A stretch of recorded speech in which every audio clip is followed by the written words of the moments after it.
শোবার থেকে বেরিয়ে চুলে তোয়ালে জড়িয়ে দাঁড়িয়ে একধানে চেয়ে আছে বিছানায় শুয়ে থাকা মানুষটার দিকে। না চাইতেও চোখ দিয়ে জল গড়িয়ে পড়ল শোভার। কাল ছিল শোভার বাসর রাত। সব মেয়ের মতো শোভাও স্বপ্ন দেখেছিল বাসর রাত নিয়ে, কিন্তু কাল রাতে এতদিনের জমানো সব স্বপ্ন ভেঙে চুরমার হয়ে গেছে। ঘুম ভেঙে দুচোখ মেলতেই সামনে শোভাকে এভাবে তাকাতে দেখি মেজাজ খারাপ হয়ে যায় নীলাদ্রির। চোখ রাঙিয়ে তাকায় শোভার দিকে, তারপর বিছানা থেকে উঠে ওয়াশরুমে চলে যায়। শোভা এবার কাঁদতে কাঁদতে বসে পড়ে বিছানার পাশে। নীলাদ্রি শোভার স্বামী। কাল বিয়ে হয় নীলাদ্রি ও শোভার। বিয়েটা একটা অ্যাক্সিডেন্ট ছিল। শোভার বাবা মা ছোটবেলায় মারা যায়। তারপর চাচা চাচির কাছেই শোভা মানুষ হয়। চাচা শোভাকে ভালোবাসলেও চাচি শোভাকে ভালো নজরে দেখে না। সবে মাত্র এসএসসি পরীক্ষা দেওয়া যুবতী মেয়েকে একটা মধ্যবয়সী বিবাহিত পুরুষের সাথে কোনো মাই বিয়ে দিতে চাইবে না। চাচি বলেই শোভার সাথে এমনটা করেছিলেন রেশমা বেগম। পরিবারের সবার অমতে বিয়ে দেওয়ার জন্য উঠে পড়ে লাগেন রেশমা বেগম, কারণ হবু বর তাকে নগদ টাকা দেওয়ার প্রতিশ্রুতি দিয়েছে। শোভা চুপচাপ চাচির কথায় বিয়েতে রাজি হয়ে যায়, কারণ শোভা আর বোঝা হয়ে থাকতে চায় না চাচা চাচির ঘাড়ে। সমবয়সী চাচাতো বোন শর্মী মায়ের এমন কাজে প্রতিবাদ করে, যার কারণে শর্মীকে মারও খেতে হয়। ঘরে এক প্রকার অশান্তি শুরু হয়ে যায় শোভার বিয়ে নিয়ে, যার রাগ চাচি শেষমেশ শোভাকে মেরে ঝাড়েন। তাই সবার খুশির জন্য নিরুপায় হয়ে বিয়েতে রাজি হয় শোভা। বিয়ের আসরে সব ঠিকঠাকই ছিল। হঠাৎ করে পুলিশ এসে হবু বরকে বিয়ে পড়ানোর আসর থেকে তুলে নিয়ে যায়, কারণ এই লোক একজন নারী পাচারকারী। বিভিন্ন জায়গায় গিয়ে মেয়েদের পরিবারকে লোভ দেখিয়ে বিয়ে করে, সেই বউকে পাচার করে দেয়। বিয়ের আসরে বরকে পুলিশ তুলে নেওয়ায় শোভার নামে কানাঘোষা শুরু হয়। এসব শুনে শোভার চাচা বেহুশ হয়ে পড়েন। তখন শোভার চাচাকে বিয়ের দাওয়াতে আসা তারই এক বন্ধু কথা দেয় শোভাকে নিজের ছেলের বউ করবেন। সেই মতেই ছেলে নীলাদ্রির সাথে শোভার বিয়ে দেন ইন্ডাস্ট্রিয়াল ইকবাল হাসান। বাসর রাতে বসে বরের জন্য অপেক্ষা করতে করতে ঘুমিয়ে যায় শোভা। হঠাৎ সজোরে গালে জ্বর বসল শোভার। আচমকা চটটা পড়ায় ঘুমের ঘরে খাটের সাথে মাথা বাড়ি খেয়ে পড়ে গেল। কপালে হাত দিয়ে উঠতেই নীল চুল ধরে টেনে নিজের কাছে নিয়ে আসলো শোভাকে। মুখ থেকে বিশ্রী গন্ধ আসছে, শরীর ডুলছে। নীল ড্রিঙ্কস করেছে। খুব শখ বড়লোকের বউ হওয়ার। ভালোই তো মানুষকে ফাঁসাতে পারে তোদের পরিবার। মনে রাখ, তোকে কোনোদিন আমি বউ হিসেবে মানব না। তোর কারণে আজ আমি আমার ভালোবাসাকে হারালাম। কি ভেবেছিস তোকে আমি বইয়ের মর্যাদা দিব? কোনোদিনও তা হবে না। বলেই শোভাকে ধাক্কা দিয়ে বেডের উপর পড়ে যায়। শোভা দাঁড়িয়ে চোখের জল ফেলে। তারপর নীলের জুতা খুলে বিছানায় ঠিক করে শুইয়ে দেয়। সারা রাত করিডোরে কেঁদে কেঁদে ঘুমিয়ে পড়ে শোভা। শাওয়ার থেকে বেরিয়ে এসে রুমে চোখ বুলিয়ে নেয় নীল। পুরো রুমে মেয়েটিকে খোঁজে। কাল খুব বাজে ব্যবহার করেছে নেশার ঘোরে। বউ হিসেবে মীরা ছাড়া অন্য কাউকে ভাবতে পারে না নীল। এখন মীরাকে কি বলবে বুঝতে পারছে না নীল। মীরা যদি এই বিয়ের কথা জানে তাহলে কি হবে? না, আর ভাবতে পারে না নীল। এই মেয়েকে যে করেই হোক জীবন থেকে সরিয়ে ফেলতে হবে। মীরা কোনো কিছু জানার আগে আলমারি থেকে কাপড় বের করতে যাবে, ঠিক তখনই করিডোরে বসে থাকা মেয়েটিকে দেখে। ভেজা চুলে টিপটিপ করে পানি পড়ছে, সাথে কিছুটা বিরতি দিয়ে দু চোখ বেয়েও নোনা জল পড়ছে। দুই ভিন্ন প্রকার জল মিশে একাকার হয়ে গেছে। নীলের বুকের পাশে কেন যেন চিনচিন করে ব্যথা জাগে ওই নোনা জল দেখে। শোভার চোখের অশ্রুধারা যেন থামতেই চাচ্ছে না। চোখ মুছতে মুছতে লাল হয়ে গেছে চোখ মুখ। হঠাৎ পাশ থেকে কারো কণ্ঠস্বর পিছনে ফিরে থমকে যায়। শোভার দিকে তাকিয়ে নীলের মুখে সরি শব্দটা শুনে শোভা অবাক হয়। সরি মানে জি, মানে কি বলছেন? লিসেন, আমি এত ভনিতা করতে পারবো না। সোজা কথা হলো, কাল রাতে নিশার ঘরে তোমার সাথে যে মিসবিহেভ করেছি তার জন্য রিয়েলি আমি সরি। কথাগুলো বলে চলে গেল রুম থেকে নীল। শোভা অসহায় ভঙ্গিতে দাঁড়িয়ে রইল নীলের ব্যবহারে। নীলের মুখে সরি শুনে কেন যেন ভালো লাগলো খুব। কিন্তু নীল রাতে যা বলেছিল সব কি ভুল ছিল? কি জানি, হয়তো তাই হবে। শোভার ভাবনায় ছেদ পড়ল রোদেলির আওয়াজে। রোদিনী নীলের ফুফাতো বোন। কি ব্যাপার, ঘুম কি ভাঙলো নবাব নন্দিনীর? ঘরে ঢুকে শোভাকে খুঁজতে খুঁজতে বলল। রোদেলির আওয়াজে করিডোর থেকে রুমে প্রবেশ করলো শোভা। শোভাকে দেখে মুখের অঙ্গভঙ্গি পরিবর্তন করে তাকালো। তা কি ঘুম ভেঙেছে মহারানী আপনার, নাকি আরো একটু ঘুমাবেন? শুনেছি মা বাবা নেই, তাই বুঝি জানো না যে নতুন বউকে সবার আগে উঠতে হয়? আমি তো জানতাম তোমার মতন ফকিন্নির মেয়েগুলো এসব বেশি জানে, কিন্তু তোমার হাবভাব তো বেশি বিয়ের রাতেই পাল্টে গেছে দেখি। ঝাঁঝালো স্বরে কথাগুলো বলল রোদেলি। মাতৃপিতা মাতাকে নিয়ে এমন কথা শুনে কেঁদে দেয় শোভা। এসব কি বলছেন আপু? ওই আমার সামনে এসব নেকা কান্না করবি না বলে দিলাম। আমার সহজ সরল মামুটাকে ফাঁসিয়ে নীল ভাইকে বিয়ে করেছিস, আবার এখন নাটক করা হচ্ছে তাই না? তোদের মতন গরিব মেয়েকে চিনি না আমি ভেবেছিস? শোভা অসহায় হয়ে কেঁদেই যাচ্ছে। কি আর করবে এমন নতুন অজানা অচেনা পরিবেশে? এমন করে কেউ কিছু বললে কাদা ছাড়া কি আছে শোভার? পরিচিত হলেও কোনো জবাব দিত না শোভা, কারণ নরম স্বভাবের মেয়ে শোভা। হয়েছে হয়েছে হয়েছে, এবার কান্না থামাবি? নিচে ব্রেকফাস্ট করতে চলেন আর আমাকে উদ্ধার করুন। উফ, মম যে কেন এই মেয়েকে বউ হিসাবে মেনে নিল?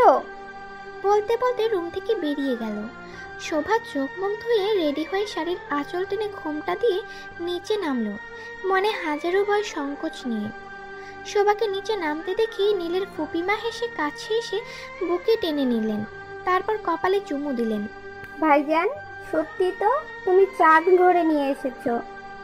আয় মা, টেবিলে বসো। বলেই টেবিলে বসিয়ে দিল।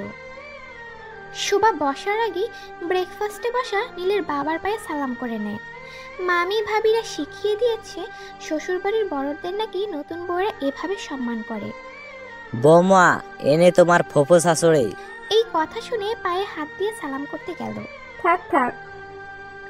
শোবার হাত পা ছোঁয়ার আগেই ধরে ফেলে, তারপর আবার বসিয়ে দেয়। আজ থেকে এ বাড়ির সকল ভালো মন্দ দেখার দায়িত্ব তোমার। তুমি এবারের বউ, আমার নীলের বউ। তোমার স্বামীটা একটু রাগী, কিন্তু মনের দিক দিয়ে খাঁটি হীরা। তোমাদের যেভাবে হুট করে বিয়ে হলো তাতে হয়তো নীল একটু রাগ হয়েছে। ও কিছু না, সব আস্তে আস্তে ঠিক হয়ে যাবে। ফুপি কি অনেক কঠিন কথা বলে ফেললো মা? মাথায় হাত দিয়ে একটু ঝুঁকে শোভাকে জিজ্ঞেস করলো। মারে, তোর মামা আর আমি খুব ঘনিষ্ঠ বন্ধু। তোর সব কথাই আমি জানি। তুই এটা ভেবে কষ্ট পাবি না যে আমি তোর উপর করুণা করেছি। আমার মা মরা ছেলের উচ্ছন্নে যাওয়া জীবনকে আবার গোছালো করে দে। পারবি না আমার ছেলেটাকে সঠিক পথে ফিরিয়ে আনতে? মাথায় হাত রেখে বলে নীলের বাবা। জি চাচা যান, পারবো। এই বোকা মেয়ে, চাচা যান না, বলো বাবা। এখন থেকে ইনি তোমার বাবা। শোভা চেয়ে রইল কিছুক্ষণ, কারণ বাবা শব্দটা কাউকে বলছিল কিনা ঠিক মনে নেই। কথা বলার পর থেকে তো বাবাকে দেখাই হয় নাই। শোভার কাছে নীলের বাবাকে বাবা ডাকতে কেমন যেন লাগলো, তারপরেও ডাকলো। শোভার মুখে বাবা ডাক শুনে খুশি হলো নীলের বাবা। কাল কানাডা থেকে আসার পর থেকে এত কিছু হয়েছে যে মীরাকে একটা ফোনও দিতে পারলাম না। মীরা হয়তো খুব রেগে আছে, তাই আর দেরি না করে মোবাইলটা হাতে নিয়ে মীরাকে কল দিলাম। গুড মর্নিং জান। Good morning. মিরু, এখনো ঘুমাচ্ছ তুমি? সকাল কয়টা বাজে, খেয়াল আছে সেদিকে? আর এবার ঘুমের ঘর থেকে বের হয়ে মোবাইলের দিকে তাকালো। তুই আমাকে কল করেছিস কেন? তোর সাথে আমার সব সম্পর্ক শেষ, একদম কল দিবি না, বুঝলি? রেগে কথাটা বলে কল কেটে দেয় মীরা। নীল চমকে যায় মীরার এমন আচরণে। তাহলে কি মীরা সব জেনে গেল? কিন্তু তা কি করে হয়? এই বিয়েটার কথা তো মীরার জানার কথা না। নীলের হাত পা কাঁপছে এক প্রকার। তাহলে কি মীরাকেও হারিয়ে ফেললো? দ্বিধা সংকোচ নিয়ে আবার মীরার নাম্বারে কল দিল নীল।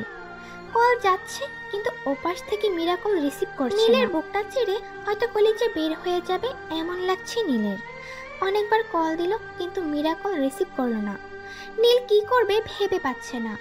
হঠাৎ মোবাইলটা বেজে উঠল।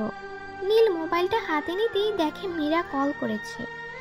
নীল এক মুহূর্ত দেরি না করে মীরার কল রিসিভ করে। মিরু প্লিজ কল কাটবি না, আমি তোকে সব বুঝিয়ে বলবো। আমার জীবনে তুই ছাড়া আর কারো জায়গা নেই। কাপা গলায় একশেষে কথা বলে নীল, কিন্তু মীরা ফিক করে হাসি দেওয়ায় নীল থতমত খেয়ে যায়। মেয়েটা কি পাগল হয়ে গেল নাকি? এই মিরু, তুই হাসছিস কেন? না, এই মেয়ের হাসির মাত্রা আরো বেড়ে যায়, মনে হচ্ছে হেসে লুটোপুটি খাচ্ছে। এবার কিছুটা রাগ হয় নীলের। নীলের শব্দ না পেয়ে মীরা হাসি থামিয়ে দেয়। এখন কেমন লাগছে তো? কাল সারাটা দিন তোর কোনো খোঁজ পাইনি, কেমন চটপট করে 3 রাত কেটেছে আমার, তুই জানিস? তাই আমিও তোকে বোঝালাম এমন করলে কেমন লাগে দেখ। কান্না জড়িত কণ্ঠে নীল বুঝতে পারে সত্যিও মীরাকে কষ্ট দিয়েছে। সরি মিরু, আর এমন হবে না, এইবারের মতো ক্ষমা করে দে। হুম। আমার বাচ্চার মাটা কি অনেক রেগে আছে? বাচ্চার বাবাকে একটু আগেই তো মেরে ফেলেছিল। আমি মরে গেলে তোর বাচ্চার বাবা কে হতো রে? ইউর বাচ্চার বাবা হবে উনি? হুম, এতদিনেও তো আঙ্কেলকে বলতে পারিসনি আমাদের সম্পর্কের কথা। ভিতর টিম একটা, দেখিস কোন দিন তোর সামনে দিয়ে বরের গাড়ি করে শ্বশুর বাড়ি চলে যাব, তুই তখন শুধু চেয়ে চেয়ে দেখবি। মিরু ধমক দিয়ে, তোর সাথে কোনো কথা নেই, সব সময় দূরে যাওয়ার কথা বলিস। তো কি বলবো বল? এতদিন বাবা মাকে পড়ালেখা শেষ করে বিয়ে করব বলে কথা দিয়েছি, যেন তুই আঙ্কেলকে আমাদের ব্যাপারে রাজি করাতে পারিস। কিন্তু আর 1 মাস পর মাস্টার্স শেষ হবে, তখন বাসায় কি বলবো বল? আমার খুব ভয় হয় রে নীল, তোকে যদি হারিয়ে ফেলি। তুই ভাবিস না, খুব শীঘ্রই আমাদের চিন্তার অবসান হবে। আচ্ছা যা, ফ্রেশ হয়ে নে, 10টার দিকে ক্যাম্পাসে দেখা করিস। হুম। নীল ভাবে সত্যি কি পারবে বাবাকে বলতে মীরার কথা? আগেই বলতে পারে নাই, কারণ মীরার বাবা আর নীলের বাবা বিজনেস প্রতিদ্বন্দ্বী। আগে খুব ঘনিষ্ঠ বন্ধু, বিজনেস পার্টনার ছিল। কোনো এক কারণবশত দুজন এখন দুজনের চোখের শত্রু। মীরা আর নীল ছোটবেলার বন্ধু, বন্ধুত্ব থেকে সম্পর্কটা এখন প্রেমের। কিন্তু দু পরিবারের শত্রুতার সম্পর্ক নীল আর মীরার ভালোবাসার বাধা হয়ে দাঁড়িয়েছে। নীল আর মীরার এই সম্পর্কের কথা ওদের বন্ধু আর কাজিনরা ছাড়া কেউ জানে না। নীল সিঁড়ি দিয়ে নামতে থাকে আর ভাবে কি করে শুভাকে নিজের জীবন থেকে সরিয়ে মীরার কথা বাবাকে জানাবে। আর দেরি করা যাবে না, মীরা ছাড়া নীল এক মুহূর্ত ভাবতে পারে না। ওই যে নীল, কিরে সকাল সকাল কই গিয়েছিলি? সবাই তোর জন্য নাস্তা রান্না করে বসে আছে। ফুপিমার কথায় সিঁড়ি দিয়ে নামা নীলের দিকে আর চোখে থাকায় শোভা। অন্যমনস্ক হয়ে না, মানে একটু ছাদে গিয়েছিলাম, চেয়ারে বসতে বসতে। কিরে ওখানে বসছিস যে? কেন, সমস্যা কি? রোজ এখানেই তো বসি। আগের দিন বাগে খাইছে দেবজি, তুমি আর আগে সেই নীলা নেই। আর এখন তোমার বিয়ে হয়েছে, তোমার কিছুই এখন আর একা তোমার নেই, সবকিছু ভাগ নেওয়ার লোক চলে এসেছে। তাই এখন তুমি তার পাশে গিয়ে বসে একসাথে নাস্তা করবা, বুঝলা? হোয়াট ননসেন্স, কি বলছো এসব? আমি যা ছিলাম তাই থাকবো, এসব নিয়ম নীতি আমি মানতে পারবো না। জুস গ্লাসে ডালতে ডালতে একবার শোভার দিকে তাকিয়ে, নীল, যা বলা হয়েছে বোঝার চেষ্টা করো। সব সময় নিজের জেদ দেখানো কি খুব প্রয়োজন? নীল বাবার কথা শুনে অনিচ্ছা সত্ত্বেও শোভার পাশে গিয়ে বসলো। এমনিতেই শোভার খুব অস্বস্তি লাগছে, তারপর আবার যখন নীল পাশে বসছে তখন বুকটা ধুকপুক ধুকপুক করছে। ফুপি তো খুব আদর করে খাবার প্লেটে উঠিয়ে দিচ্ছে। নীলের বাবা ব্রেকফাস্ট শেষ করে উঠে যাওয়ার আগে নীলকে নিজের রুমে পার্সোনাল কথা আছে বলে যেতে বলেন। নীল কোনো রকমে ব্রেকফাস্ট করে উঠে গেল। এই মেয়ের পাশে এক বিন্দু পরিমাণ বসতে ইচ্ছে হচ্ছে না। বা নীলের উঠে চলে যাওয়ার পথে চেয়ে রইল। ভাবি আর ফুপি মা পাশ থেকে দাঁড়িয়ে সব দেখে। বড়েরা এমনি হয়, বেশি ভাব খায়। যখন এদের কাজের সময় হবে দেখবা কি করে তোমার পাশে ঘুরঘুর ঘুরঘুর করবে। আচ্ছা চলো তোমাকে বাড়িটা দেখাই, বলে ভাবি শোভার হাত ধরে নিয়ে গেল। আপনাদের বাগানটা তো খুব সুন্দর, কি সুন্দর ফুল, কবুতর। বলেই বসে থাকা কবুতরের কাছে ছুটে গেলাম। তোমার ভালো লেগেছে শোভা? হ্যাঁ, খুব ভালো লেগেছে। আমি ওই দোলনায় বসতে পারি? ভাবি হ্যাঁ সূচক মাথা নাড়াতে শোভা দৌড়ে দোলনায় বসলো। তুমি জানো এই বাগান কবুতর দোলনা কার? শোভা দোলনায় দোল খেতে খেতে বলল, নীলাদ্রির। সেটা আবার কে? ও মা, তুমি নীলাদ্রিকে চেনো না? না। সমস্যা নেই, এখন পরিচয় করিয়ে দেব। ভাবি দেখলো নীল এদিকে আসছে। ভাবির মনে দুষ্টু বুদ্ধি আসলো। শোভা ভাবির এমন কথায় দোল খাওয়া থামিয়ে দিল, বলেই সামনে থেকে সরে গেল। শোভা তো নীলকে এদিকে আসতে দেখে শাড়ির আঁচল ঠিক করতে ব্যস্ত হয়ে পড়ল।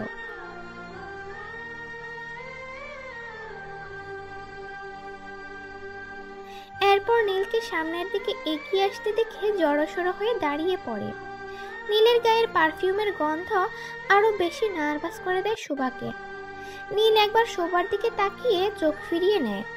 অদ্ভুত মায়া কাজ করে এই মেয়ের প্রতি নীলের। নীল কোনোভাবেই জড়াতে চায় না এই মেয়ের মায়ায়, কারণ ও মেয়েটাকে কষ্ট দিতে কোনোদিনও পারবে না। ভাবি, তোমার সাথে একটু জরুরি কথা ছিল, আমার সাথে চলো। জানি জানি, কি জরুরি কথা চলতো। শুভা, তুমি একটু বসো, আমি আসছি। নীল আগে আগে হাঁটতে লাগলো।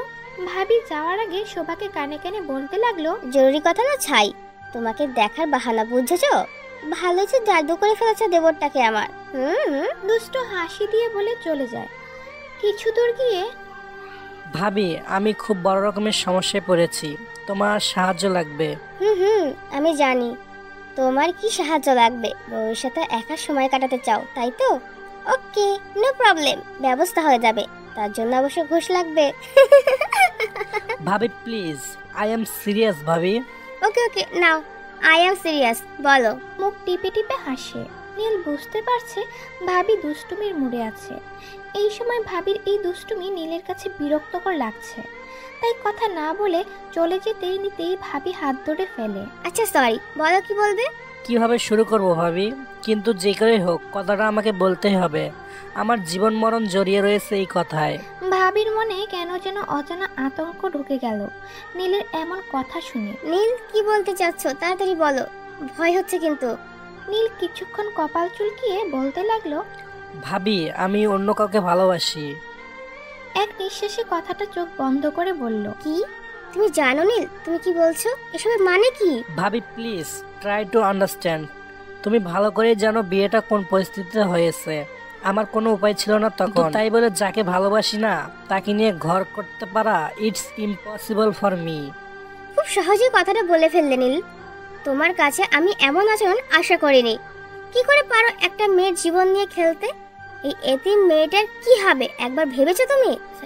যেমন পরিস্থিতি বিয়েটা হোক, শুভা শরীয়ত মোতাবেক তোমার বউ, তোমার দায়িত্ব। শুভা, স্বামী হিসেবে তুমি ওকে কোনোভাবে ইগনোর করতে পারবে না। নীল ভাবির এমন কথায় ভেতরে ভেতরে আরো চিন্তিত হলো। ভেবেছিল ভাবি হয়তো ওর সমস্যাটা বুঝবে, কিন্তু না, ভাবি তো কালকে আসা মেয়েটার জন্যই ভাবছে। নীলের মাথায় কাজ করছে না কিছু। স্বামী হিসেবে ওর দায়িত্ব আমি ডিভোর্স দিয়ে তো শেষ করতে পারবো। নীল, ভাবি, তোমরা কেউ আমার সমস্যা বোঝার চেষ্টা করতেছো না। আমি মীরাকে ভালোবাসি, ওকে ছাড়া অন্য কারোর সাথে সংসার করা আমার জন্য সম্ভব নয়। মীরা? কোন মীরা? মাহবুব আঙ্কেলের মেয়ে মীরা? নীল, তুমি কি বলছো সব? তোমার একটা ভুল ডিসিশন দুটো পরিবারের মধ্যে দেবে থাকা লাভাকে জাগিয়ে তুলবে। প্লিজ নীল, যা হয়েছে মেনে নাও। প্রথমে সমস্যা হলো, পরে ঠিক হয়ে যাবে, দেখে নিও। ভাবি, তোমাকে সমস্যার কথা বলেছি মীরাকে ছাড়বো বলে না, ওই মেয়েকে ছাড়বো বলে।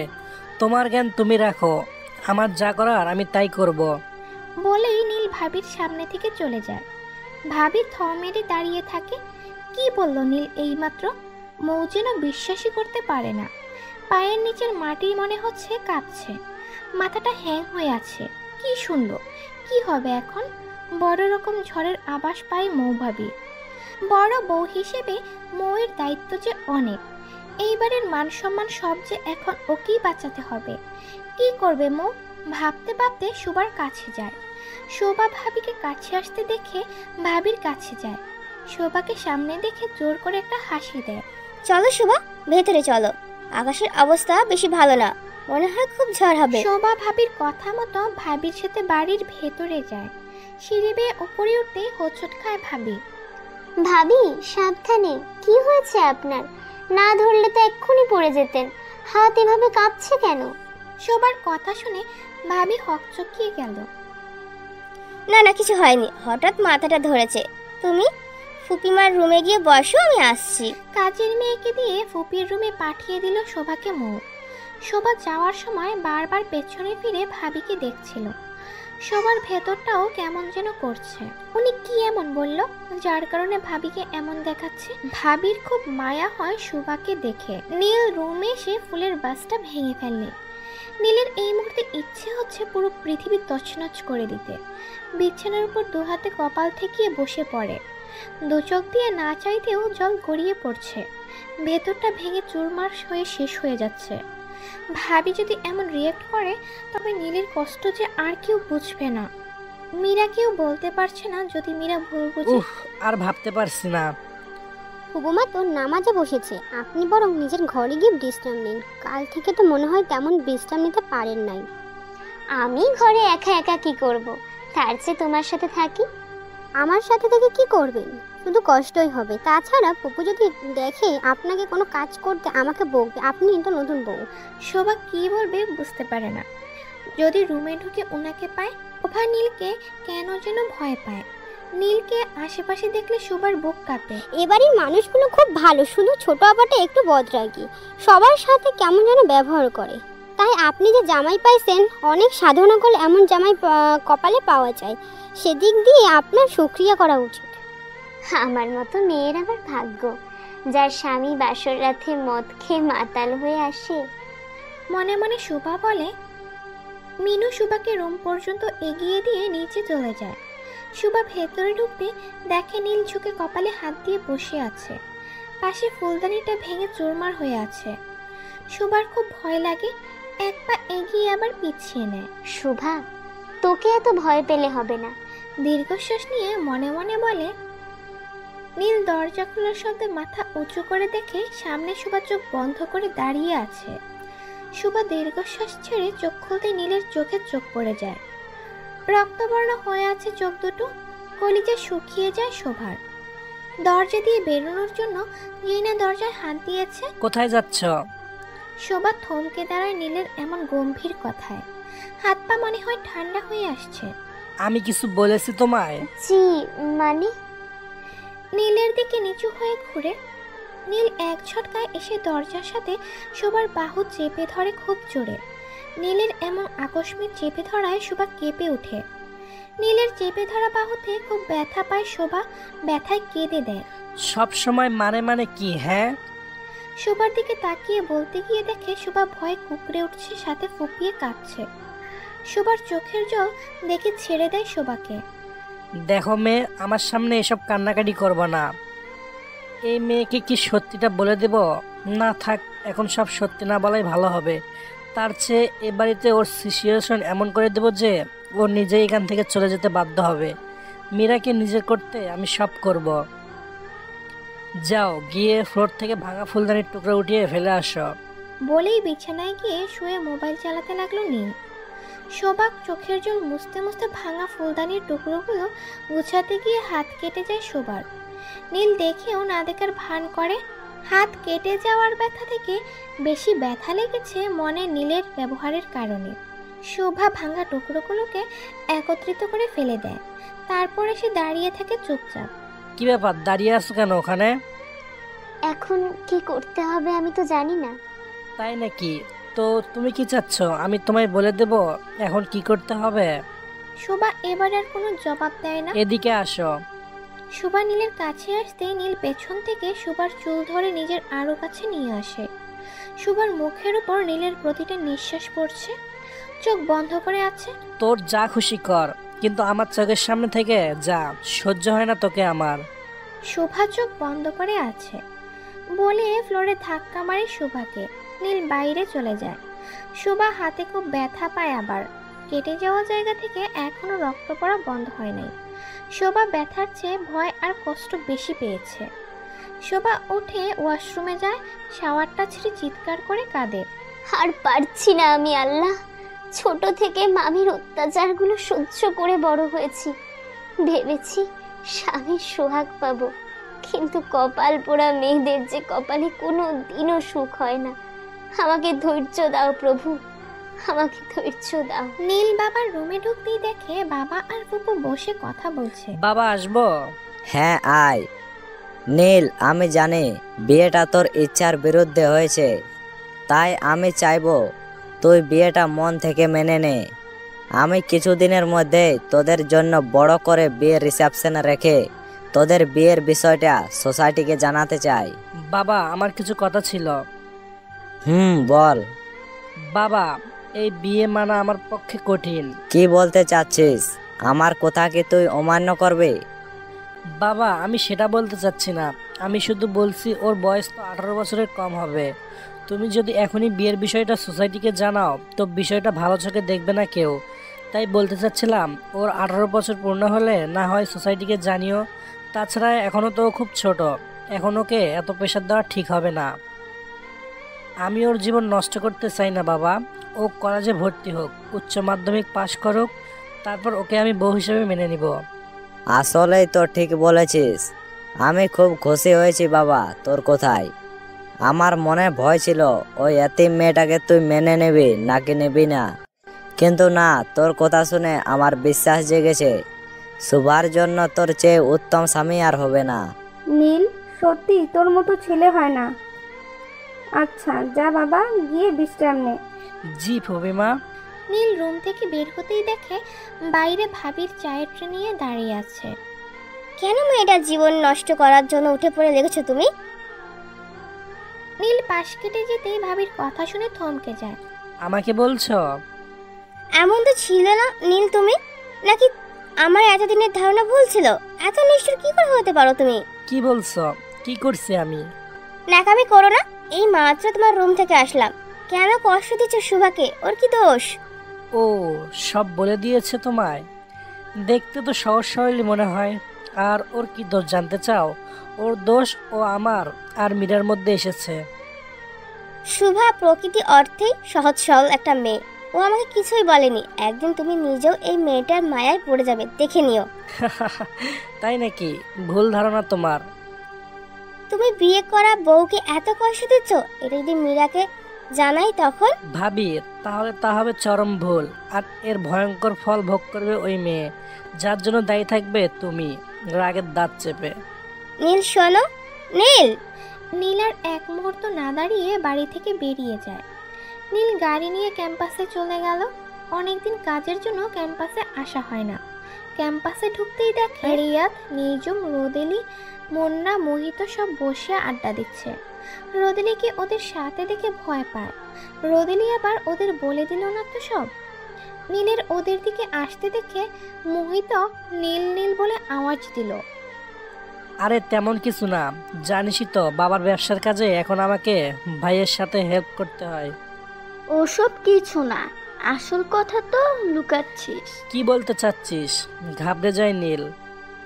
মীরার সামনে মানে? মানে মীরা এখন ঠিক আপনার পেছনে দাঁড়িয়ে। নীল পেছনে তাকাতেই দেখে মীরা দাঁড়িয়ে আছে। নীলের তাকানো দেখে সবাই হো হো করে হেসে দেয়। শালা, তোরা দিন দিন বদের হাড্ডি হয়ে যাচ্ছিস। তোদের জন্য এখনই হার্ট অ্যাটাক হতো আমার। হঠাৎ নীলের হাত ধরে মীরা টেনে নিয়ে যায় সবার সামনে থেকে। খালি ক্লাসে নিয়ে এসে জড়িয়ে ধরে নীলকে মীরা। নীল মীরার মাথায় হাত রাখতেই বুঝতে পারে মীরা কাঁদছে। এই মিরু, কি হয়েছে তোর? কাঁদছিস কেন পাগলি? মুখ উঁচু করে থুতনি ধরে বলে নীল। নীল, তোকে ছাড়া আমি বাঁচবো না রে। বিশ্বাস কর, কানাডা যাওয়ার পর প্রতিটা দিন আমি তোকে, শুধুমাত্র তোকে নিয়ে ভেবেছি। খুব মিস করেছি রে। এখন আমি বুঝতে পেরেছি তোকে ছাড়া আমার জীবন তুচ্ছ। আমার জীবনও তোকে ছাড়া তুচ্ছ, মূল্যহীন। মীরার চোখের পানি মুছে দিয়ে বুকে জড়িয়ে নেবে তার আগে ক্লাসরুমের বাইরে কারো পায়ের শব্দ পেয়ে দূরে সরে দাঁড়ায়। লাভ বাটকে ডিস্টার্ব করলাম মনে হয়। বুঝতেই তো পারছিস সব, তাহলে কেটে পড়। আর হ্যাঁ, আমাদের দুজনের মাঝে তোকে কি সবসময় আসতে হবে? রিল্যাক্স দোস্ত, রেগে যাচ্ছিস কেন? আমি তো মজা করেছিলাম। তোদের মাঝে আমি কেন আসতে যাব? কি বলছে মীরা এসব? ও নীল, এসব কি বলছিস? মিরু, তুই চুপ কর। তুই জানিস না মোহিতের আসল মোটিভ। জানলে তুই এমন করতি। হোয়াটস রং উইথ ইউ নীল? আমার মোটিভ মানে কি বলছিস তুই? নীল, কি শুরু করলি? প্লিজ সিক্রেট করিস না বলে টানতে টানতে বাহিরে নিয়ে যায়। কি হয়েছে রে তো? মহিদের সাথে মিসবিহেভ কেন করলি? তুই জানিস মোহিত তোকে লাইক করে? হ্যাঁ জানি তো, সেই ছোটবেলা থেকে। মহিতের বোন মোনা বলেছিল। তাতে কি? তাতে কি, ওই তুই শুধু আমার। যা বাবা, আমি কি বলেছি? আমি মহিতে, আরে ও তো আমাকে বন্ধু হিসেবে লাইক করে। মিরু, বেশি হয়ে যাচ্ছে কিন্তু। মুড এমনিতেই খারাপ, তার উপর তোর এসব ফালতু কথা শুনে আরো খারাপ লাগছে। নীল রেগে ফোঁস করতে লাগলো। ওকে ওকে, আরে ওকে ওকে, আমার পাগলটা আর বলবো না। এই দেখ কান ধরছি। বলে নীলের কানে হাত দিল। নীল মীরার হাত ঘুরিয়ে মুচড়ে ধরে খুব কাছে নিয়ে আসলো মীরাকে। নীলের প্রতিটা নিঃশ্বাস মীরার বুকের হৃদস্পন্দনের গতি বাড়িয়ে দিচ্ছে। না চাইতেও লজ্জায় লাল হয়ে যাচ্ছে। নীলের নিঃশ্বাসের শব্দ যেন আরো কাছে আসছে মীরার। মীরা খেয়াল করে নীলের ঠোঁট দুটো ক্রমশ মীরার ঠোঁটের দিকে আসছে।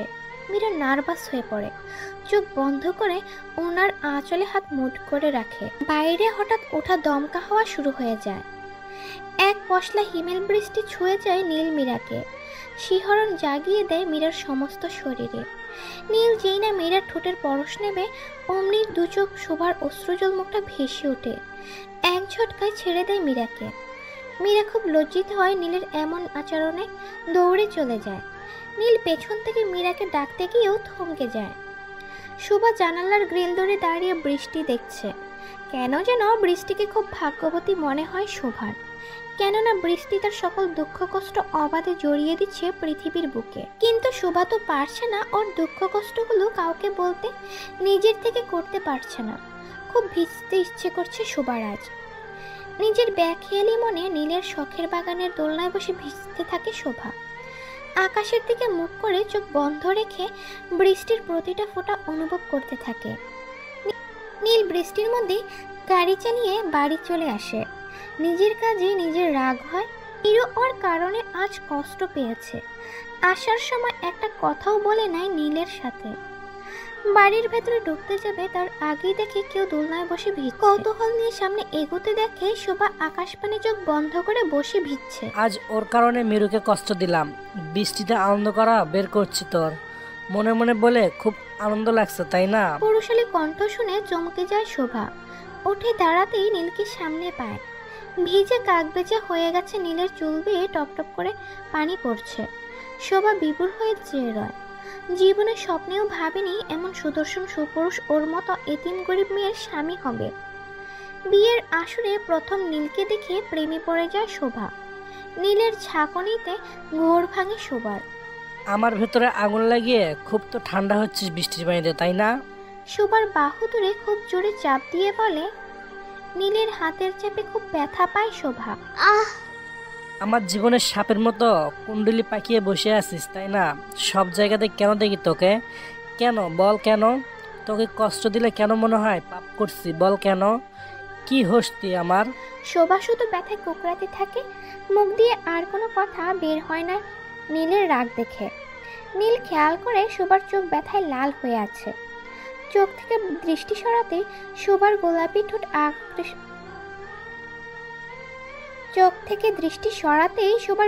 ঠোঁট আকৃষ্ট করে নীলকে। ভিজে শরীরে শোভাকে মীরা ভেবে ঘরের মধ্যে চলে যায় নীল। মীরাকে আর কষ্ট পেতে দেবে না নীল, তাই শক্ত করে নিজের ঠোঁট দুটোকে ওর ঠোঁটে চেপে ধরে। অনেকক্ষণ ধরে ঠোঁটের স্বাদ নেয়। ঠোঁট থেকে ঠোঁট ছাড়াতেই সামনে দেখি শোভার মুখ। এক ঝটকায় ধাক্কা দিয়ে ফেলে দেয় শোভাকে। নিজের ঠোঁটে হাত দিয়ে দ্রুত পায়ে ওই জায়গা থেকে চলে যায়। বুঝতে পারি না কেন নীল ওকে কাছে টানে আর কেনই বা এভাবে ছুঁড়ে ফেলে দেয়। একটা এতিম মেয়ে বলেই হয়তো এত অত্যাচার সইতে হয় শোভাকে। বাগানের ঘাসের উপর বসে কাঁদতে থাকে। বৃষ্টির পানিতে সেই জল মিশে একাকার হয়ে যায়।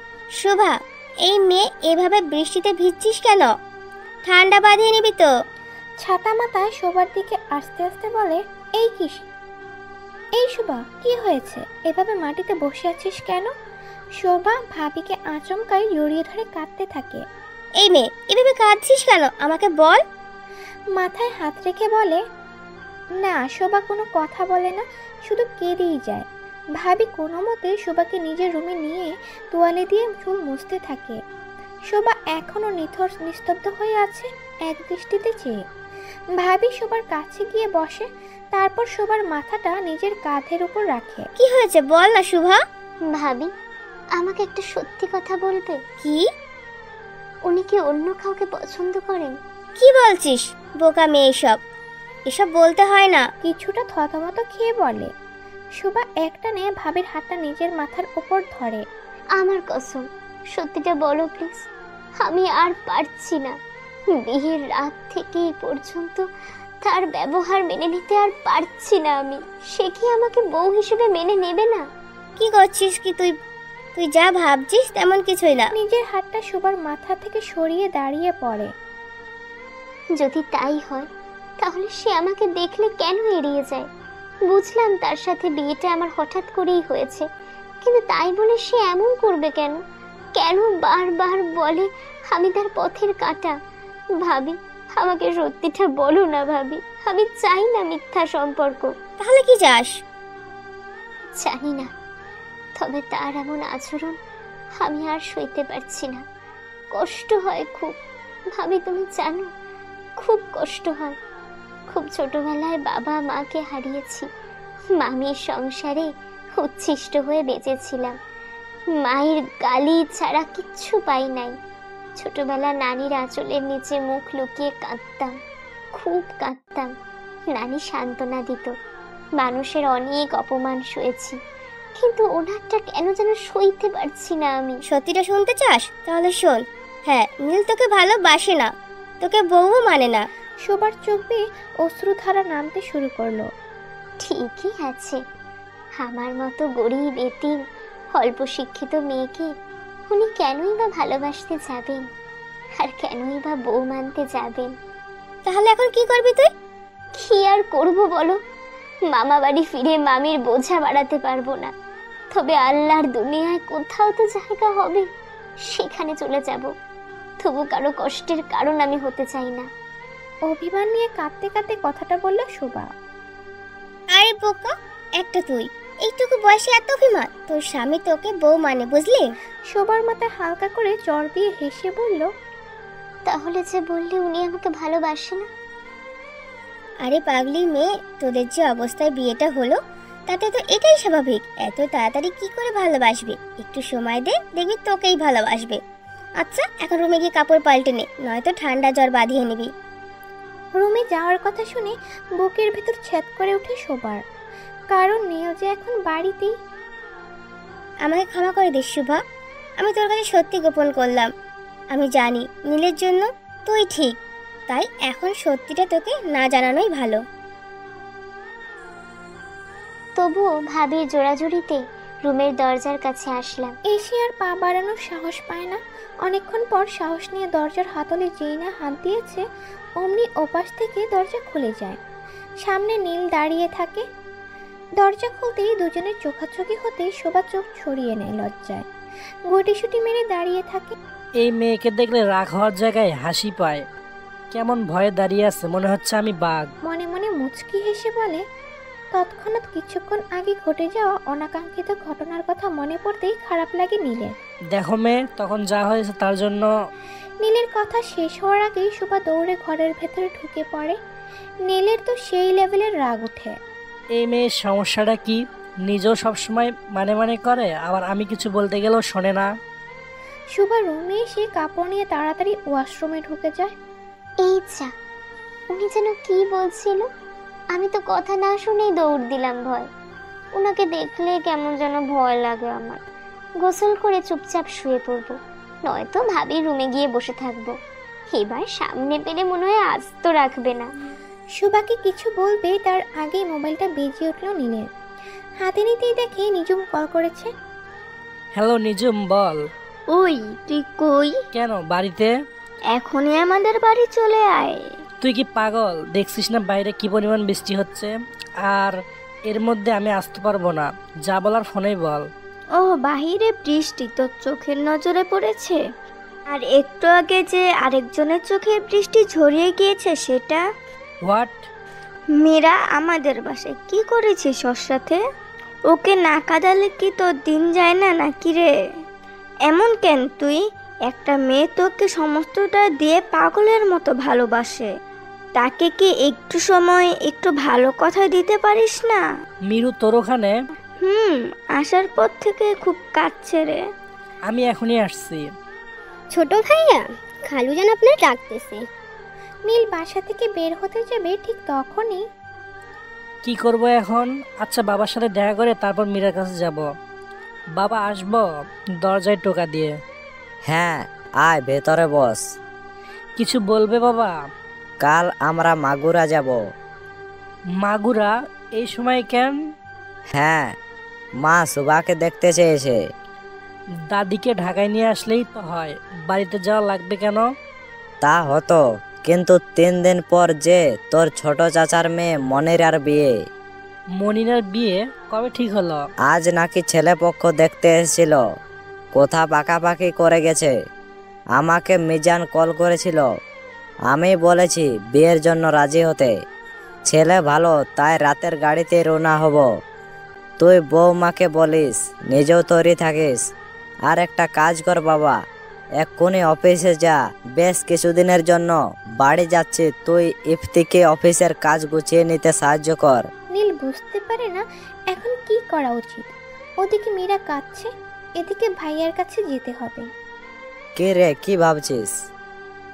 না কিছু না বাবা, আমি যাচ্ছি। নীল বাবার উপর একটা কথাও বলতে পারে না, ভয়ে না। বাবাকে অনেক সম্মান করে নীল। মা মারা যাওয়ার পর এই বাবাই আগলে রেখেছে ওদের 2 ভাইকে। ছেলেদের সুখের জন্য কঠোর পরিশ্রম করে ছেলেদের প্রাচুর্যের সম্পদে রেখেছে।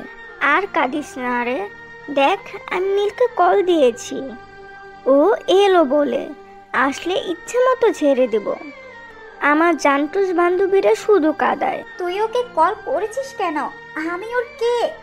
বাহ রে, কখন থেকে কেঁদে যাচ্ছিস, তাই ওকে কল দিয়েছি। এই তোদের ঝগড়া দেখতে দেখতে আমার প্রেম করার স্বাদ মিটে গেছে। ওর মতো ইগোওয়ালা ছেলের সাথে আমার মতো মেয়ে কি করে ঝগড়া হবে বল? ওর কাছে ওর রাগ, ওর ইগোর সব। আমার অনুভূতির কোনো মূল্য কি আছে ওর কাছে? ছেলেরা এমনই, একটা আস্তা শয়তান। নীলও তাই। দেখ, তুই আমার নীলকে শয়তান বলবি না, ও মোটেও শয়তান না। ওরে বাবা, এইমাত্র যে তুই ওকে কতগুলো কথা বললি, সেটার বেলায় আমার যা ইচ্ছে তাই বলবো, তুই বলবি না। ক্ষমা দে বই, তবু কাহিনী দেখে আমি শেষ। কখন কি মুডে যে থাকিস আল্লাহই জানে, আর তোরাই জানিস। নিজে প্রেম করলে বুঝবি তখন। কোনো দরকার নেই হুদেই নিজের পায়ে নিজে কুড়াল মারা। হঠাৎ মীরার ফোনটা বেজে উঠল। মোবাইল স্ক্রিনে ভেসে আসা নামটা দেখে কান্না বন্ধ করে দিল মীরা। মীরা কল রিসিভ করলো কিছুটা ভয়ে। হ্যালো আব্বু। কোথায় তুমি মীরা? আব্বু, আমি নিজুমদের বাসায়। কেন আব্বু? কেন মানে, আমি কি তোমাকে খোঁজ নিতে পারি না? সরি আব্বু, আমি কথাটা ওভাবে বলিনি। তুমি এক্ষুনি বাসায় চলে আসো, খুব জরুরি দরকার। জি আব্বু। মীরা মাহবুব সাহেবকে খুব ভয় পায়। মুন্নাপুর মৃত্যুর পর থেকেই কেমন যেন হয়ে গেছে আব্বু। মোনা মীরার 7 বছরের বড় বোন। মোনা 5 বছর আগে আত্মহত্যা করে। কী কারণে করে তা মীরা জানে না, কারণ মীরা তখন নানি বাড়ি ছিল। তারপর থেকে নীলের বাড়ির সাথে সম্পর্ক খারাপ হয় মীরার বাবার। এর কারণেও মীরা জানে না। অনেকবার চেষ্টা করেছে কিন্তু জানতে পারেনি মোনার আত্মহত্যার পর মা প্যারালাইসিস হয়ে গেছে। কি রে, তুই আঙ্কেলকে যে বললি বাড়ি চলে যাবি, তাহলে নীল এখানে আসলে কি বলবো আমি? তো কি করব বল? আমি আব্বুর সামনে কি করে বলতাম যে পরে আসছি? এক কাজ কর, একটু লেট করে যা। আঙ্কেল বললে বলবি জ্যাম ছিল রাস্তায়, তাই দেরি হয়েছে। না রে, তা হয় না। নীলকে তুই বলে দিস সব। আমি যাই। মীরা গাড়িতে উঠে বাড়ির উদ্দেশ্যে রওনা দেয়। নীল অফিসের কাজ তাড়াতাড়ি করে শেষ করতে চেয়েও পারল না। সেই সন্ধ্যা লেগেই গেল। নীল চল, সব কাজ শেষ, এখন বাড়ি ফেরা যাক। ভাই, কি করে সামলাস তুই এসব? আমি তো একদিনে হাঁপিয়ে উঠেছি। ইফতি শুধু একটা মলিন হাসি দিল। তারপর দু ভাই গাড়িতে বসে গাড়ির উদ্দেশ্যে রওনা হলো। আচ্ছা ভাই, তোকে একটা কথা জিজ্ঞেস করি। কর। আচ্ছা ভাই, মাহাবুর আঙ্কেল তো আগে বাবার সবচেয়ে প্রিয় বন্ধু ছিল, তাহলে এখন তাদের সম্পর্ক এত খারাপ কেন? ইফতি হঠাৎ গাড়ি ব্রেক করে বসে নীলের কথা শুনে। নীল তাল সামলাতে না পেরে নীলের হাত গাড়ির গ্লাসে বাড়ি খায়। ভাই কি করছিস? ঠিক আছিস তো তুই? হ্যাঁ ঠিক আছে। নীলের হাতের দিকে তাকাতেই দেখে হাতটা অনেকখানি কেটে গেছে, দরদর করে রক্ত পড়ছে। নীল, তোর হাত দিয়ে তো রক্ত পড়ছে। আমাকে ক্ষমা করে দে নীল, আমি সত্যি খুব খারাপ। আমার জন্য সবাই এত কষ্ট পায়। নীলের হাত ধরে চোখের জল চলে আসে ইফতির। রিল্যাক্স ভাই, তেমন কিছু হয় নাই, তুই শান্ত হ। কিরে শান্ত হ, তুই চল এখন ডাক্তারের কাছে। লাগবে না, সামান্য কেটে গেছে। তুই আমার সিটে বস, আমি ড্রাইভ করছি। তুই এই অবস্থায় কি করে ড্রাইভিং করবি? আরে আমি পারবো, তুই সর। এত অল্পতেই ভয় থাকিস কেন তুই বুঝি না, আগে তো এমন ছিলি না। গাড়ি ড্রাইভ করতে করতে বলে। বাড়ির সামনে গাড়ি এসে থামে। নীল গাড়ি থেকে নেমে কিছু দূর গিয়ে আবার ফিরে আসে। কিরে ভাই, নাম? ইফতি যেন ঘোরের মধ্যে আছে। ভাই, এই ভাই। চমকে ওঠে নীলের ধাক্কায়। নাম? হ্যাঁ নামছি। নিজের রুমে ঢুকে ফ্রেশ হয়ে বেডে বসে মীরাকে কল দেবে, সেই সময় রুমে কফি নিয়ে শোভা প্রবেশ করে। আপনার কফি। তোমাকে কফি আনতে কে বলেছে? ধমক দিয়ে বলে। শোভা আচমকা নীলের ধমক শুনে চমকে ওঠে। গরম কফি কিছুটা শোভার হাতে পড়ে। শোভা আহ করে ওঠে। কি হয়েছে? কিছু না বলে কফিটা নীলের পাশে ল্যাম্প টেবিলটায় রাখতে গেল। এই মেয়ে দাঁড়াও, তোমার হাতে কি হয়েছে? লাল হয়ে আছে। কিছু না বলেই চলে যেতে নেবে, ঠিক তখনই নীল হাত ধরে হ্যাচকা টান দিয়ে কাছে টেনে নেয়। সমস্যাটা কি তোমার? আমার কথা না শেষ হতেই চলে যাও। নীলের এত কাছে এসে শোভার হৃৎপিণ্ডটা বুঝি ননস্টপ শব্দ করে চলছে। এত স্পিডে চলছে, এই বুঝি ফেটে যাবে। কি কথা উত্তর দিচ্ছ না যে? শোভার খোলা চুলগুলো এসে নীলের মুখ ছুঁয়ে যাচ্ছে। শোভার লাজুক মুখের দিকে তাকিয়ে থাকে নীল। এত কাছে মীরারও যায়নি নীল। মীরার কথা মনে পড়তেই শোভাকে ছেড়ে উঠে দাঁড়ায় নীল। নীল উঠে দাঁড়াতে নীলের হাতের কাঁচা ক্ষতের দাগ দেখে শোভা। এ কি করে কেটেছে আপনার হাত? নীলের হাতটা নিজের হাতে নিয়ে। ও কিছু না। ও কিছু না মানে? কতটা কেটে গেছে দেখেছেন? খুব কষ্ট হচ্ছে বুঝি আপনার? এখানে বসুন, আমি এক্ষুনি ওষুধ নিয়ে আসছি। নীলের হাতটা টেনে বেডে বসিয়ে দেয়। নীল অবাক হয়ে শোভার কাণ্ড দেখতে থাকে।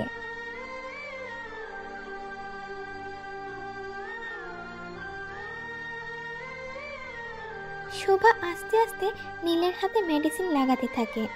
নীল শোভার দিকে তাকিয়ে থাকে। এই প্রথম ভালো করে শোভার দিকে তাকায় নীল। ষোড়শী সুন্দরী বলতে যা বোঝায় শোভা ঠিক তাই। দুধে আলতা গায়ের রং, মায়াবী চেহারা, যৌবনের সৌন্দর্য সবটুকু যেন লুটিয়ে পড়ছে শোভার সর্বাঙ্গ জুড়ে। হঠাৎ হাতে পানির পরশে চেতনা ফিরে নীলের। হাতে ফোঁটা ফোঁটা পানি পড়ছে। নীল তাকিয়ে দেখে শোভা কাঁদছে ফুপিয়ে ফুপিয়ে। এই মেয়ে, কাঁদছো কেন? ইস, কতখানি কেটে গেছে, খুব ব্যথা করছে তাই না? কি করে বুঝলে? মুচকি হেসে। ও মা, বুঝবো না? আমি আপনার বউ হই না? নানি বলেছে স্বামী স্ত্রীর কষ্ট একে অপরের কষ্ট এমনিতেই বুঝতে পারে। আমি তো আপনার বউ, আমি বুঝবো না তো কে বুঝবে?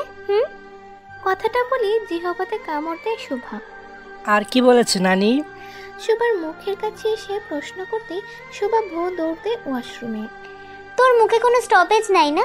যা মুখে আসে বলে দিলি, বাঘের সামনে বসে বকবক করে আসলি। নিজের মাথায় থাপ্পড় দিয়ে মুখে শাড়ির আঁচল কামড়াতে কামড়াতে বলে। শোভার এমন আচমকা দৌড় দেওয়াতে হো হো করে হেসে দেয় নীল। পাগলি একটা। নীল, আসবো? হ্যাঁ আয়। ওয়াশরুমের দরজার দিকে তাকাতেই হাসতে হাসতে বলে। কি রে, হাসছিস কেন? না কিছু না, বল, কিছু বলবি? নীল, তুই না মাকে একটু বোঝা, আমি গ্রামে যেতে চাই না। এই বৃষ্টির সময় তো আরো আগে না। তারা, ধুলো, বালি এসব আমার একদমই পছন্দ না। আমার ফ্রেশনেস নষ্ট হয়ে যাবে। তুই কি রে? গ্রাম হচ্ছে নির্মল বিশুদ্ধ পরিবেশ স্থান। নিজের শিকড়ের প্রতি আলাদা একটা টান আছে না, নিজেদের সব আত্মীয় তো ওখানেই থাকে, কত মজা হয় সবার সাথে দেখা হলে। আর তুই আসিস তোর ফেয়ারনেস নিয়ে। আচ্ছা, আমি বলবো ফুপিমাকে, মনে হয় কাজ হবে না। তুই বল, বাকিটা আমি দেখবো। ওই ফকিন্নি একটা কই রে? কার কথা বলছিস? আরে কাল মামুজারে তোর শোকট বউ করে এনেছে। মাইন্ড ইওর ল্যাঙ্গুয়েজ রদ্রিল, মানুষকে সম্মান দিতে শেখ। কোন ধরনের কথা এসব? কি বললাম যে এভাবে রিয়াক্ট করছিস? তোরে তো লাগছে কেন? তুই কি ওকে বউ বলে মানছিস নাকি? নীল চুপ থাকে। বল, এত মায়া দেখাচ্ছিস যে 2 দিনে ভুলে গেলি মীরাকে? মীরাকে ভোলার জন্য তো ভালোবাসি নাই।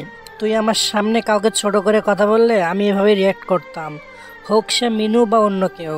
সেটাই আশা করবো মীরাকে ধোকা দিবি না।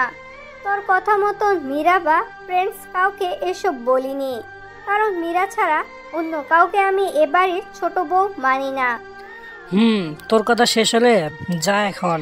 রোদেলির খুব খারাপ লাগে নীল এই প্রথম ওর সাথে এত দুর্ব্যবহার করলো, শুধুমাত্র ওই মেয়ের জন্য। পাগে পায় তোকে দেখে নিব। একবার হাতে পাই সব শোধ করে নেব। বিড়বিড় করতে করতে বেরিয়ে গেল। রোদেলি তো ঠিকই বলল, এই মেয়ের সম্পর্কে বাজে কথা বলা এত খারাপ লাগলো কেন আমার? স্বামী বলে তাই? না না, কি ভাবছি এসব? আমি কিছুই না এই মেয়ের। রাত 10টা নাগাদ সবাই মাগুরার উদ্দেশ্যে রওনা হলো নিজস্ব প্রাইভেট কারে। বাবা, ফুপি, ইফাত, রোদেলি উঠল এক গাড়িতে, পরের গাড়িতে মিনু, মৌ ও নীল ও শুভা উঠল। গাড়ি গাবতলি ছাড়িয়ে সাভারের পথে চলতে থাকলো। নীল গাড়ি ড্রাইভ করছে, শোভাকে ভাবি জোর করে নীলের পাশে বসিয়েছে। পেছনে ভাবি আর মিনু গল্প করছে। রাত কিছুটা গভীর হতে লাগলো। নীল ছাড়া সবাই ঘুমিয়ে গেছে। জানালার গ্লাস খোলা থাকার কারণে বাহিরের বাতাস এসে শোভার চুলগুলো বারবার মুখের উপরে পড়ছে। আলো আধারে শোভার মুখটা অসাধারণ লাগছে। না চাইতেও চোখ ফেরাতে পারছে না, তাই ড্রাইভ করছে আর চেয়ে আছে। ভাবি পেছনে থেকে সব থেকে মিটি মিটি হাসছে। আমি জানি নীল, তুমি শুভার মায়া এড়াতে পারবে না। বউ তো তোমার, অনন্তকালের সম্পর্ক তোমার সাথে। তোমার সকল ভালোবাসা পাওয়ার হক শুভার, সেখানে তুমি অন্য কাউকে তা দিয়েছ। শেষমেশ এই শুভাই হবে তোমার শেষ ঠিকানা। তখন অনুতপ্ত ছাড়া কিছুই থাকবে না। মনে মনে ভাবে। গাড়ি এসে আরিচা ফেরিঘাটে থামে। ইফাত ও নীল ফেরির টিকিট নিয়ে গাড়ি ফেরিতে ওঠায়। সবাই গাড়ি থেকে ফেরির এক কোণে দাঁড়ায়। রাতের আবছা আলোতে পদ্মার বিশাল জলরাশির উপর চলতে থাকে ফেরি। শোভা দাঁড়িয়ে দাঁড়িয়ে ঢেউয়ের খেলা দেখে। রাতের আধারে গন্তব্য দেখা যায় না, চারিদিকে শুধু জলের ঢেউ। মাঝে মাঝে দূরে কয়েকটা ফেরি হুইসেল দিয়ে যাচ্ছে। গভীর রাত হলেও মনে হচ্ছে না, কারণ ফেরিতে মানুষের যথেষ্ট সরগরম। শুভা, চল দ্বিতীয় তলাতে যাই, ওখানে চা নাস্তা করা যাবে। শোভা সহ সবাই গেল, বাবা আর ফুপি গেল না। সিঁড়িতে খুব ভিড়, কেউ নামছে তো উঠছে, কেউ নামছে তো উঠছে পরে। ভাবি, রোদেলি আর মিনুর সাথে কথা বলতে বলতে আগেই উঠে গেল।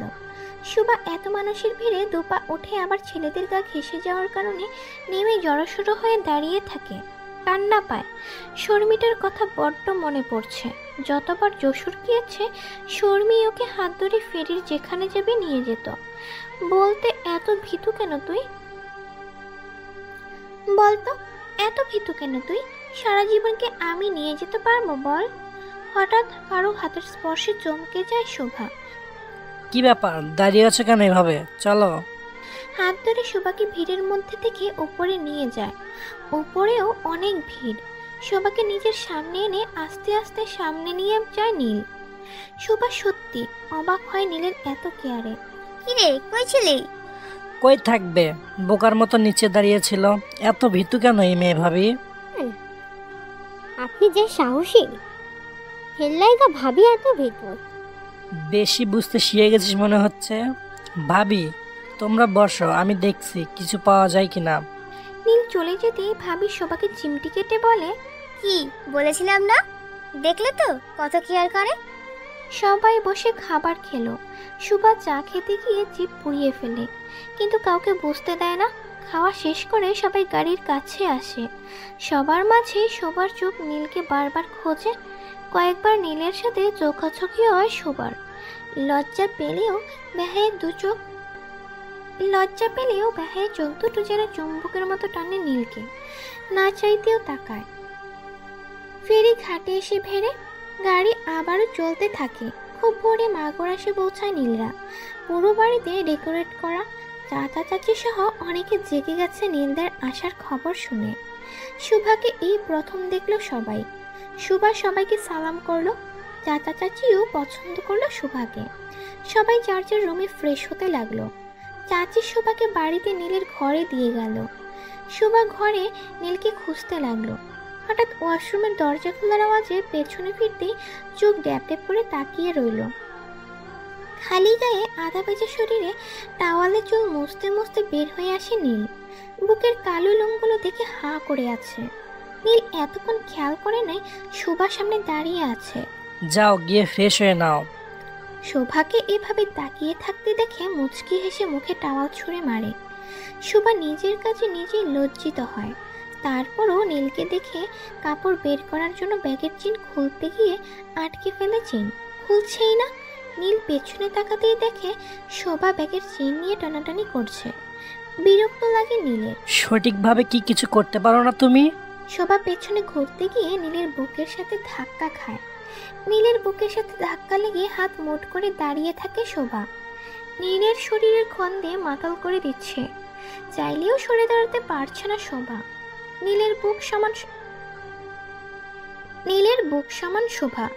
নীলের কাছে আসলে হার্টবিট যেন দ্বিগুণ হারে বাড়তে থাকে। নীল শোভার সামনে থেকে সরে ব্যাগের চেন ঠিক করতে থাকে। শোভা যেভাবে দাঁড়িয়েছিল ওভাবেই দাঁড়িয়ে আছে, যেন নীলের ঘরে পড়ে আছে। এই পিচ্ছি মেয়ে, এত অধৈর্য কেন তুমি? আস্তে ধীরে কাজ করতে পারো না তুমি? নাও, ঠিক করে দিয়েছি, গিয়ে ফ্রেশ হও জলদি। খেতে রাখবে এখনই। নীল পেছনে ফিরে দেখে শোভা ওভাবে নখ কামড়ে দাঁড়িয়ে আছে। ওই! নীলের ধমকে চমকে ওঠে শোভা। জি। যাও। কই? কই মানে? চোখ রাঙিয়ে। ও যাচ্ছি। বোকার মতো প্রশ্ন করে বলে কাপড় নিয়ে দৌড় দেয়। ওয়াশরুমের দরজা লাগানোর আগে আবার দরজাটা একটু খুলে নীলকে দেখে। দরজা লাগাও বলছি। শোভা ধপ করে ওয়াশরুমের দরজা বন্ধ করে দেয়। নীল রাগের মাথায় ভেবেছিল শোভার সাথে মিথ্যে ভালোবাসার অভিনয় করবে, কিন্তু নীল জীবনেও পারবে না এত বড় খারাপ কাজ করতে কারো সাথে। শোভার সাথে প্রথম রাতে যে দুর্ব্যবহার করেছিল সেই অপরাধবোধ এখনো আছে নীলের। তাই নীল ভেবে নিয়েছে শোভাকে ভালো কলেজে ভর্তি করাবে। কিছু সময় নিয়ে তারপর শোভাকে সব খুলে বলবে, নিশ্চয়ই ও বুঝবে। ফ্রেশ হয়ে সবাই খেতে লাগলো ডাইনিংয়ে। নীল শোভাকে পাশাপাশি বসছে। ওয়াও চাচি, ছোট মাছ, খিচুড়ি, গরুর মাংস। তোর আর ইফতির পছন্দের খাবার। তোমার হাতে রান্নার তুলনা হয় না। তোমার মেয়েটাকে যদি একটু শেখাতে তাহলে দিন দিন শুকাতাম না। খেতে খেতে মৌয়ের দিকে তাকিয়ে বলে, ওরে ফাজিল, কি বললি? আমার রান্না ভালো না? আমার রান্না খেয়ে তুই দিন দিন শুকিয়ে যাচ্ছিস? ইফতি, দেখেছো তোমার ভাই কি বলে? ঠিক আছে, এবার ঢাকা গেলে মেনুকে দিয়ে রান্না করাবো। চাচি, তোমার মেয়েকে বলো তাহলে আর ঢাকা গিয়ে করবেটা কি? তার ছুটি। মুচকি হেসে। তার মানে এতদিন রান্নার জন্য ছিলাম? তো কি? বাবা! আহা নীল, কি হচ্ছেটা কি? খাবার সময় দেখেছো, বাবা সত্যিটা বলতে চাচ্ছে না। তবে রে, দাঁড়া। নীল দৌড় দিল মৌয়ের পিছু পিছু। টেবিলে বসে সবাই ওদের দিকে হাসছে।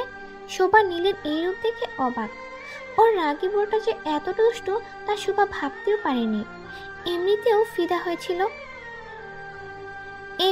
ফিদা ছিল, এখন তো কলিজা, জান, কিডনি সব লুটিয়ে ফিদা হয়ে গেল নীলের উপর। নীল দৌড়ে দাদিকে জড়িয়ে ধরে। মৌ গিয়ে নীলের হাতে কয়েকটা চড় দেয়। কি শুরু করলি মৌ? এখনো কি ছোট আছিস তুই? আরে চাচি মারুক, এমন শুকনা পাটকাঠির হাতের মারও মধুর লাগে। লাগবেই তো, জিম করে করে বডি বানিয়েছিস শয়তান একটা, আবার আসছিস ভাবি করতে। ওলে আমার তুন্দলি ভাবি, তালে তোমার সাথে মজা করলাম, কিছু বোঝো না তুমি? ভাবির গাল টেনে। ছাড় আমার গাল। দাদি, কিছু বলো তোমার এই বাদর নাতিটাকে। ছোট দাদু ভাই, ভাবির সাথে কেউ এমন করে বলো? দাদি, ভাবি হওয়ার আগে ও আমার বান্ধবী, না রে বান্ধবী? দাদি, মৌ, তুই তো জানিস ও এমন মজা করে। রাগ করিস না বাবু, কতদিন পর তোদের দেখলাম, আর তোরা এসেই ঝগড়া শুরু করলি। খেতে বস, আয়। মৌ নীলকে জিভ দিয়ে ভেঙচি কেটে ইফতির পাশে বসে পড়ে। কই আমার ছোট্ট নাত বউ কই? শোভা দাদিকে উঠে গিয়ে সালাম করে। দাদি শোভাকে নিজের পাশে বসিয়ে মাথায় হাত দিয়ে দোয়া করে দেয়। ইকবাল, এ তো পুরো নীলের মায়ের মতো নরম স্বভাবের। আমি হচ্ছি তো সতীন, ঝগড়া করবি নাকি আমার সাথে? শোভা দাদির এমন কাজে লজ্জা পায়। নীলের দিকে চোখ পড়তেই আরও লজ্জা পায়, কারণ নীল এদিকে আর চোখে চেয়ে আছে। সবাই খাবার পর্ব শেষ করে নিজের রুমে বিশ্রাম নিতে গেল। শোভা রুমে ঢুকে দেখে নীল শুয়ে ল্যাপটপ নিয়ে বসেছে। নীল শোভাকে আর চোখে দেখে আবার নিজের কাজে ব্যস্ত হয়ে পড়ে। উনি তো বিছানায় বসে ল্যাপটপ নিয়ে বসেছে, আমি কি করব? কোথায় ঘুমাবো? দেয়ালের সাথে হেলান দিয়ে দাঁড়িয়ে মাথা নিচু করে পায়ের আঙুল ফ্লোরে ঘষছে। ওখানে দাঁড়িয়ে আছো কেন? বিছানায় এসে শুয়ে পড়ো। নীলের কথা শুনে শোভা চুপচাপ গিয়ে বিছানার এক কোণায় শুয়ে পড়ে।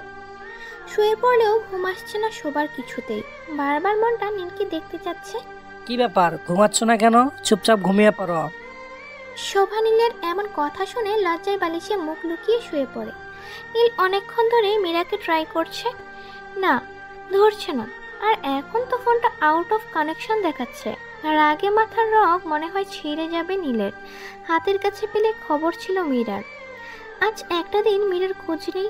নীলের একটুও ভালো লাগছে না। অনেকক্ষণ পায়চারি করে বিছানায় আসতে রাগ মাটি হয়ে যায় নীলের।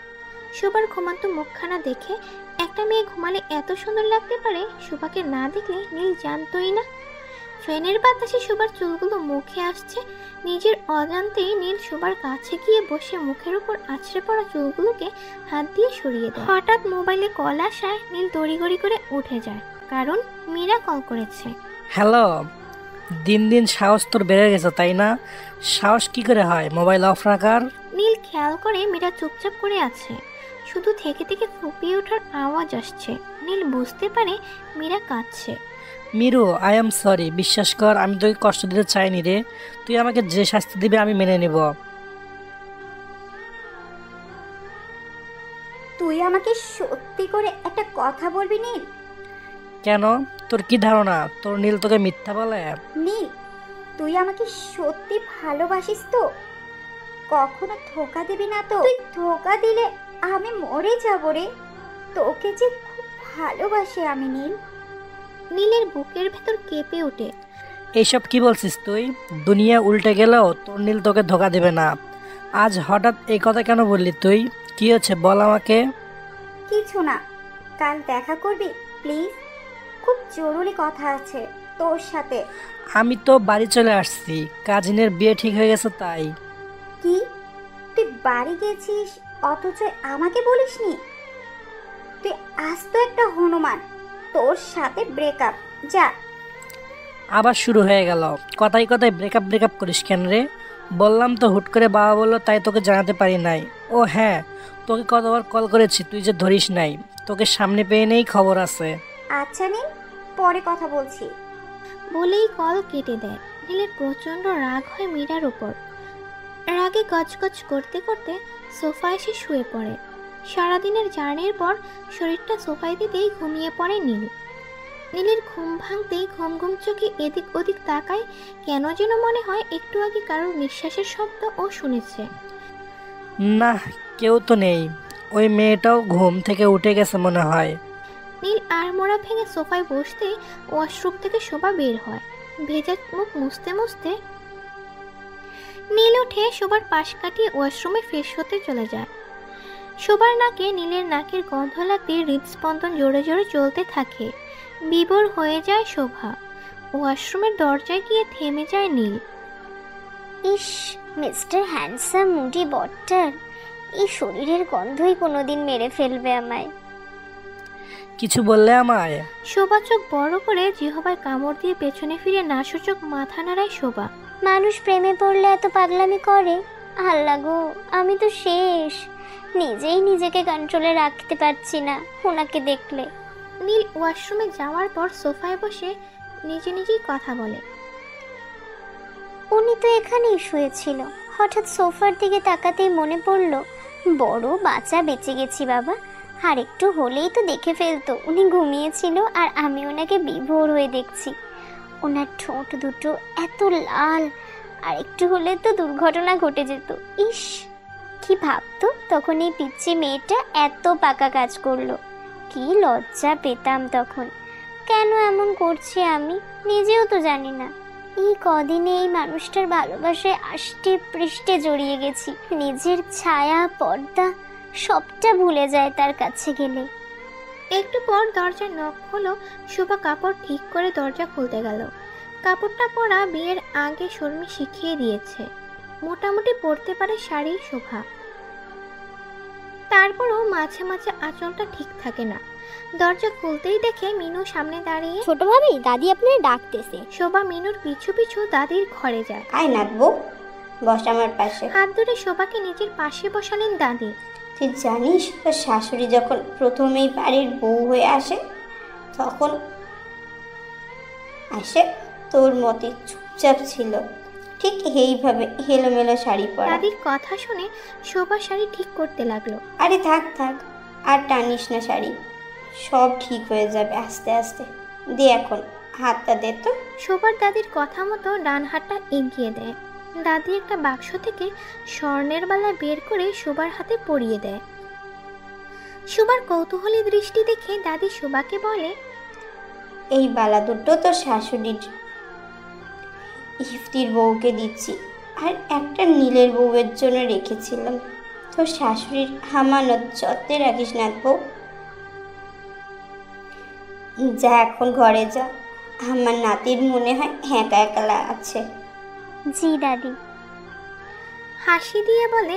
শোভা লজ্জায় লাল হয়ে দাদির ঘর থেকে বের হতেই রোদেলির সাথে ধাক্কা খায়। রোদেলি এমনভাবে রেগে যায় যেন শোভার ধাক্কায় ওর শরীরে ফুসকা পড়ে গেছে। যেই না কিছু বলতে যাবে পেছনে তাকিয়ে চুপ হয়ে যায়। ভেঙচি কেটে ফুসফুস করতে করতে চলে যায়। এমন করেন কেন উনি? ভাব দেখলে মনে হয় আমি ওনার বাড়া ভাতে ছাই দিয়ে দিচ্ছি, যার শোধ উনি নিবে। আজও এখানে দাঁড়িয়ে কার সাথে কথা বলছো? আচমকা নীলের কণ্ঠ শুনে চমকে ওঠে শোভা।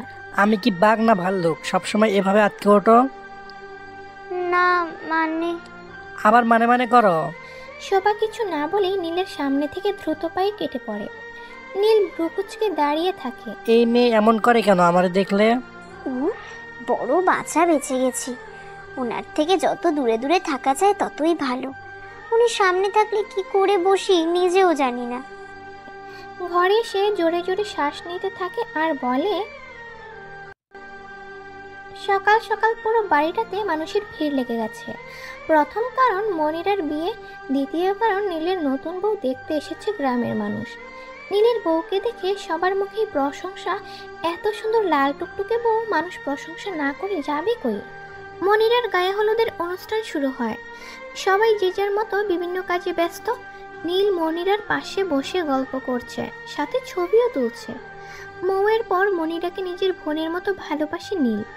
হঠাৎ সবার নজরের সামনে তাকাতেই থমকে যায়। দাদি শোভাকে হলুদ শাড়ি, গায়ে হলুদের গহনা পরিয়ে সাথে করে নিয়ে এসে নীলের পাশে বসায়। নীলও হলুদ পাঞ্জাবি পরেছিল। দাদি, এসব কি শুরু করছো? এই মেয়েকে সাজিয়ে এনেছো কেন এভাবে? দাদির কানের কাছে মুখ এনে ফিসফিস করে কথাটা বলে। বাহ রে, তুই তাহলে হলদে বর্ষে যে বসে আছিস কেন? তুই একা বর্ষে যে বসে আছিস, তাই তো আমি একটা হলদে বউকে নিয়ে আসলাম। এখন কি সুন্দর লাগছে, মনে হচ্ছে দুজন যেন একই অপরের জন্য হাসি মুখে দুজনের কপালে চুমু দিয়ে বলে। নীল এবার বুঝতে পারে চাচা তাকে মনিরার বিয়েতে পরার জন্য হলুদ পাঞ্জাবি দেয় নাই। প্রচণ্ড রাগ হয়। নীল এমনিতেও এই বিয়ে মানে না, তার মধ্যে এত আদিক্ষেতা করলে এই মেয়ে তো আরও স্বপ্ন বুনবে। না, নীলের কারোর জীবনে মিথ্যা স্বপ্ন দেখাতে পারবে না। কিন্তু এখন যে কিছু করতেও পারছে না। গ্রামশুদ্ধ মানুষের সামনে নীরবে এই নাটক দেখা ছাড়া কী বা করবে নীল? শুভা চুপচাপ বসে আছে নীলের পাশে। এত অ্যাটিটিউড, একটু দেখছিও না বউটাকে। বউ তোমাকে সুন্দর লাগছে বললে কি হবে ওনা? নীলের দিকে আর চোখে দেখে ভেঙচি দেয়। মৌ দূর থেকে শোভার কাণ্ড দেখছিল আর হাসছিল। সবাই শোভা নীলকে মনিরার পাশাপাশি হলুদ লাগায়। মৌ সবার শেষে এসে শোভাকে হলুদ লাগায়। স্বামীকে ভেঙচি কাটা হচ্ছে বলে দেবো নীলকে। শোভার কানের কাছে গিয়ে ফিসফিস করে বলে। শোভা ভাবির কথা শুনে ভয় পেয়ে যায়। ভাবির দিকে করুণ নজরে তাকায়। মৌ নীলকে হলুদ লাগাতেই নীল ভাবির হাত ধরে কানে কানে বলে, আমার মোটেও ভালো লাগছে না এই নাটক করতে। হয় আমাকে এখান থেকে উঠতে সাহায্য করো, না হয় আমি এই মেয়েকে আজই সব বলে দেব। তোমার কথাই কিন্তু ওকে কিছু বলছি না, ভুলে যেও না। নীল, কি হচ্ছে এসব? আমি কি করে উঠাবো এখন তোমাকে এখান থেকে? একটু ওয়েট করো, সব তো প্রায় শেষই। আমি তো জানি না, বাট আর এক মুহূর্তে এখানে দাঁড়িয়ে থাকতে পারছি না। মৌ কি করবে ভেবে পায় না। শোভার কৌতূহলী তাকানো দেখে মৌ হাসি দেয়। শোভাও ভাবির হাসির উত্তরে হাসি দেয়। মৌ ভয়ে ভয়ে দাদির কাছে গিয়ে বলে, দাদি, নীলের তো হলুদে অ্যালার্জি, ওর নাকি শরীর চলকাচ্ছে। কি বলছিস? আগে বলবি না? যা যা, ওকে তাড়াতাড়ি গোসল করতে বল। কিন্তু বাড়ি ভর্তি মানুষ, কি বলবে? যা বলার বলুক। আমার নাতির কষ্ট আমি কিছুতেই সইতে পারবো না। তোকে যা বলেছি তাই কর, যা। যাও, তোমার ছুটি এই অভিনয় থেকে এখনকার মতো। ধন্যবাদ তোমাকে, তুমি তোমার কথা রেখেছো, আমিও আমার কথা রাখবো। ততদিন বলবো না যতদিন তুমি আমার সব কথা শুনবা। দেখতে দেখতে সিজন 1 শেষ। আপনারা বলে সিজন 2 আপলোড করা হবে।